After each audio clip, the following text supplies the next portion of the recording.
অন্তর্বর্তী সরকারের নিরপেক্ষতা আর শিক্ষার্থীদের দল খোলার সম্ভাবনা নিয়ে হঠাৎ করেই মুখোমুখি অবস্থানে বিএনপি ও জুলাই অভ্যুত্থানের ছাত্রনেতারা।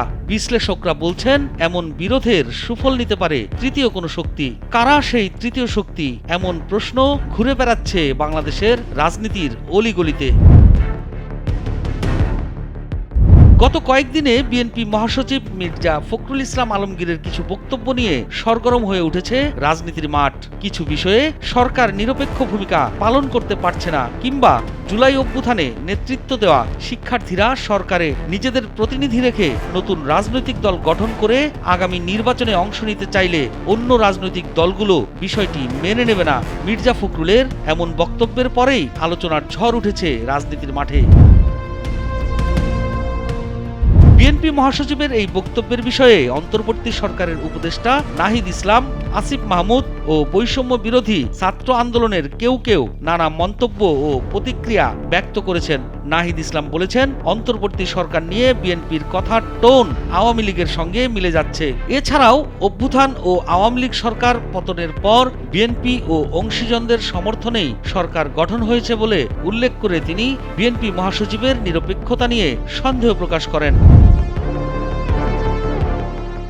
আবার বিএনপির দিক থেকেও এসব নিয়ে নানা ধরনের বক্তব্য আসছে। বিএনপির সিনিয়র যুগ্ম মহাসচিব রুহুল কবির রিজভী বলেছেন, সব পক্ষের সমর্থনে অন্তর্বর্তী সরকার গঠন হলেও যখন শুনি আগে সংস্কার পরে নির্বাচন, এ যেন মনে হয় শেখ হাসিনার কথারই প্রতিধ্বনি। এসব বক্তব্য ও নানা প্রতিক্রিয়ায় চলমান রাজনীতি নতুন মোড় নিয়েছে। বৈষম্য বিরোধী ছাত্র আন্দোলন ও জাতীয় নাগরিক কমিটির রাজনৈতিক দল গঠনের প্রক্রিয়ার মধ্যে প্রধান রাজনৈতিক দলের শীর্ষ নেতার সঙ্গে সরকারের উপদেষ্টাদের এই বাহাসকে নতুন রাজনৈতিক মেরুকরণের ইঙ্গিত বলেও মনে করছেন কেউ। বিশ্লেষকদের ধারণা, রাজনৈতিক দলগুলোর সঙ্গে ছাত্র নেতাদের বিভেদ বা মতপার্থক্য বাড়তে থাকলে তৃতীয় শক্তি হিসেবে সামরিক অথবা বেসামরিক কোনো গোষ্ঠী দেশ পরিচালনায় হাত বাড়িয়ে দিতে পারে, যা বাংলাদেশের গণতান্ত্রিক চর্চাকে বড় ধরনের হুমকির মধ্যে ফেলতে পারে।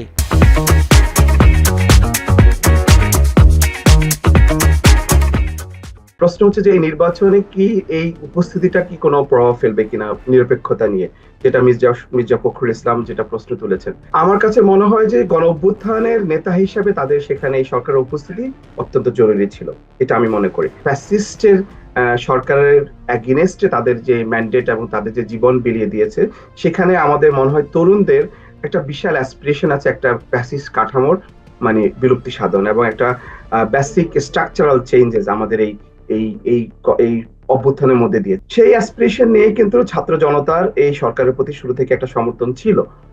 এখন যেটা নির্বাচন অনুষ্ঠান একটা এই সরকারের অন্যতম একটা বড় ম্যান্ডেট, তো সেখানে রাজনৈতিক দল হিসেবে আমরা জানি যে বিগত কয়েক বছরে বাংলাদেশের প্রধান দুটি রাজনৈতিক দল হচ্ছে বিএনপি এবং আওয়ামী লীগ। আওয়ামী লীগের মধ্যে যে ফ্যাসিস্ট কাঠামোটি গড়ে উঠেছে সেটার বিরুদ্ধে কিন্তু আমাদের এই গণ অভ্যুত্থান এবং এই আন্দোলনটি গড়ে উঠেছে।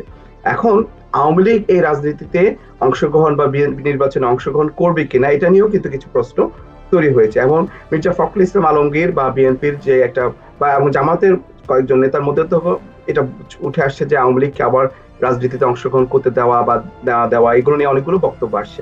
কিন্তু ছাত্রদের যে অ্যাসপিরেশন সেটা হচ্ছে যে এই গণ অভ্যুত্থানের মূল স্পিরিট হচ্ছে অ্যান্টি ফ্যাসিজম।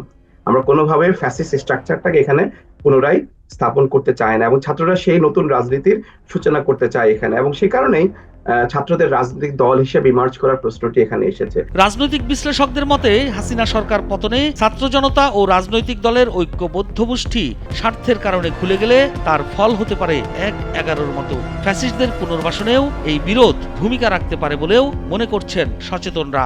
এই যে বিবাদটা শুরু হয়েছে, আপনি যেটি বলেন যে এটি কাম্য নয় বিএনপির সাথে ছাত্রদের, এতে করে কি যদি এই বিবাদটা আসলে এইভাবেই চলমান থাকে, এতে করে কি অন্য কেউ সুযোগ নেওয়ার কোনো রয়েছে কিনা, শঙ্কা রয়েছে কিনা?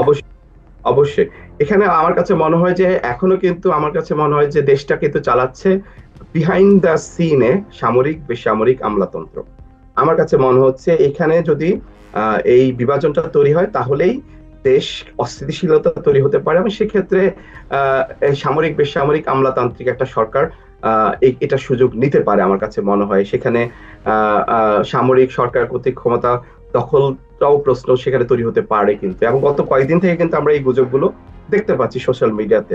সরকারে থাকা ছাত্র প্রতিনিধিরা নির্বাচন ব্যবস্থায় হস্তক্ষেপ না করলে সরকারে তাদের থাকা না থাকা কোনো প্রভাব ফেলবে না বলেও মনে করেন রাজনৈতিক বিশ্লেষকরা। ফ্যাসিবাদ থেকে মুক্তির পর ঐক্য ধরে রাখার আহ্বান তাদের।